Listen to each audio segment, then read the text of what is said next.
Hello, Brick Geek here with another daily Magic the Gathering pack opening for the Games Repository. So let's crack them open and see what we got. Hope everyone's doing well this morning.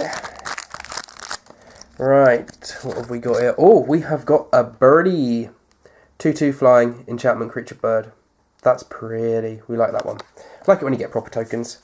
And our land is a swamp. Cool. Old artwork, I think.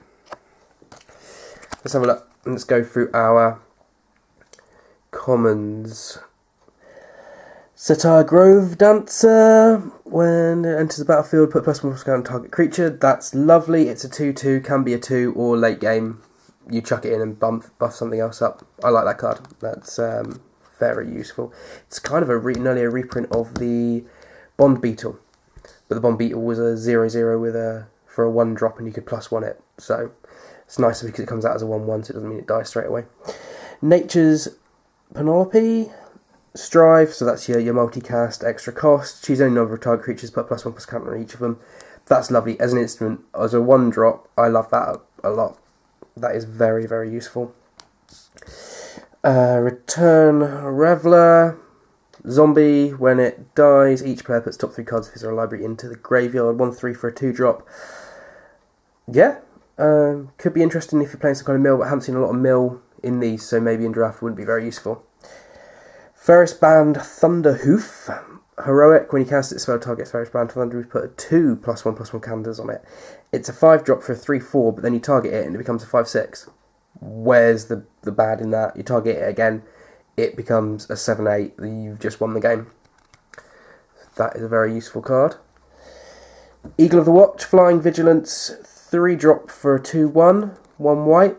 That's another very useful card, very good in draft. I always find flying useful in draft. If you've got it, you can kind of go over the top of everyone, because there's very limited flying usually. Countermand, 4-drop, 2 blue, instant, counter target spell. Its controller puts the top 4 cards of his or her library into his or her graveyard. A bit more mill. I haven't seen a lot of mill in this set so far. 4-drop for a 4 mil, not too bad, and you got a counter in there. That's quite a useful card. Pensive Minotaur, it's a 3-drop for a 2/3, nothing special at all, so maybe if you're playing Minotaurs could be useful, but that's kind of an okay card. I'd say it's a little bit expensive for a 2/3. Thassa's Devour, it's a 5-drop, 1 blue for a 2/6. Whenever Thassa's Devourer or another enchantment enters the battlefield under your control, target player puts 2 cards of his or her library into his or her graveyard. So there's a mill. You're looking at a bit of mill coming from this now. Yeah, blue, continuous mill, good blocker, a 2/6. You can't really argue with that. But by the time you drop in 5 on a draft game, you're kind of looking for your heavy hitters, not your blockers anymore. So maybe not so great in drafting. Stonewise Fortier. 2-drop for 2 true, that's quite good in white. 5, prevent all damage that would be dealt to it by target creature this turn. It's not too bad. 2-drop for 2/2, and then late game you got a 5 to stop any damage that can be done to it, so you could use it as a blocker. That's quite nice. Magma Spray. Magma Spray deals 2 damage to target creature. If that creature would die this turn, exile it instead. Yeah, I can see that being useful. Maybe you have to gang it up on a couple of other things, or maybe if someone wants to bring it back and you're going to know you're going to get around to killing it later, you can just top that on top, put it on the stack as an instant. That's going to go off before my creature kills your creature. It's exiled, so that can be very handy. Right, we're going into the uncommons. Quarry Colossus, 7-drop for a 5/6. When it enters the battlefield, put target creature into its owner's library, just beneath the top X card of the library, where X is the number of planes you control. Nice bit of removal for a 7 for a 5/6 in white. I quite like that. That's your bomb in game. If you drop that, I think you've pretty much got the game. Then we're looking at Armor of Uraeus. Artifact equipment. Whenever equipped creature attacks, put a +1/+1 counter on it. Equip for 2. It's 2-drop, 2 to equip it, and then you're buffing every time it attacks. Yeah, I like this card a lot.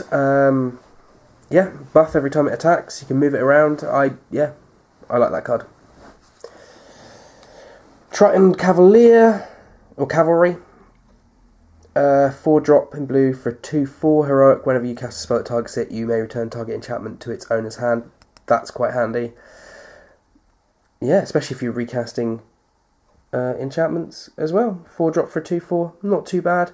Merfolk, quite like that. I don't know if I'd draft it. And then our rare is the Temple of Epiphany. Land, when it enters the battlefield, tapped. When it enters the battlefield, scry 1, and you can add blue or red to it. It's a land, it's not an island or a mountain, so that's not going to help you too much, but it is dual land, so could be fun.